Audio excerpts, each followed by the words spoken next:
This is Matt Brabbins with Remax Advantage Realty in New Westminster, BC. This video is part 4 of what to watch for when buying an old house. We are going to discuss roofing and drainage.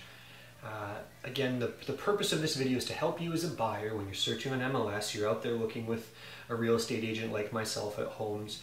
You want to know what to look for on the front end to identify if it's really a great house, because you know a lot of these updates have been done. Someone says roof is only 3 years old. It's pretty obvious you know you shouldn't be in for any issues unless it was put on wrong, and it takes a roofing inspector to figure that out.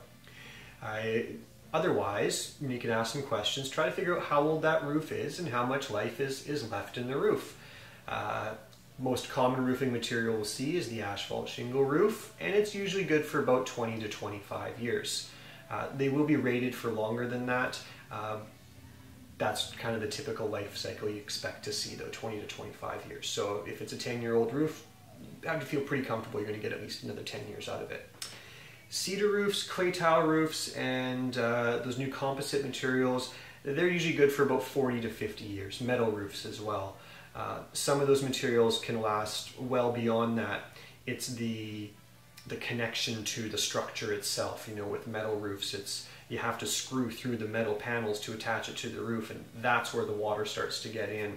But they're good for about 40 to 50 years. So you want to be looking out for that as you search through homes, and you may be asking questions of your real estate agent as you're going through, and you want to know what costs you could be in for down the road. Perimeter drain tile is an important talking point as you're out there looking to buy a home. It's become quite common knowledge for a lot of buyers that it is a very expensive system to upgrade or replace.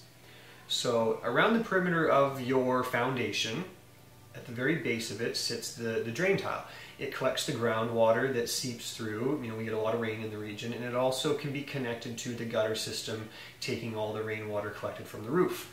It gets into the perimeter drain tile system and is then directed away from the house, and this is gravity fed. What we're looking at is, if it's an older house, has the system been completely updated? Well, if that's the case, then you know you don't have anything to worry about. If it hasn't been done, you know, we're looking at homes from the 50s, the 60s, the 70s that had clay tile perimeter drainage that's just not going to be able to perform the way it used to. Clay tile is going to break down and degrade, and it's at that point that just the pressure from the environment around it, tree roots, plant roots, whatever it is, it will cause cracks and breaks, and then you just essentially, it just collapses and you get a point that's plugged around the whole system, and there's just nowhere for the moisture to go. It can't find its way to the way out, that one pipe that takes it to the storm drain. If you have to replace that system, it is expensive. It's not complicated, but it takes a lot of man hours and expense to dig a whole trench around your house, get the old system out, and get a new one in. So if you're out there looking at one of these old homes, if it's been done, you know it's been done, check that off. If it hasn't been replaced and it is an older home, talk to your agent, get some advice on what type of investigation or information you can get from the homeowner. And if you're a homeowner now with a house with an older drain tile system, I do recommend you either get it scoped, get it flushed, get it cleaned, get it checked. Know that it's working. If it's not, you're not going to be able to get away from that when it's time to sell. You might as well get it done now.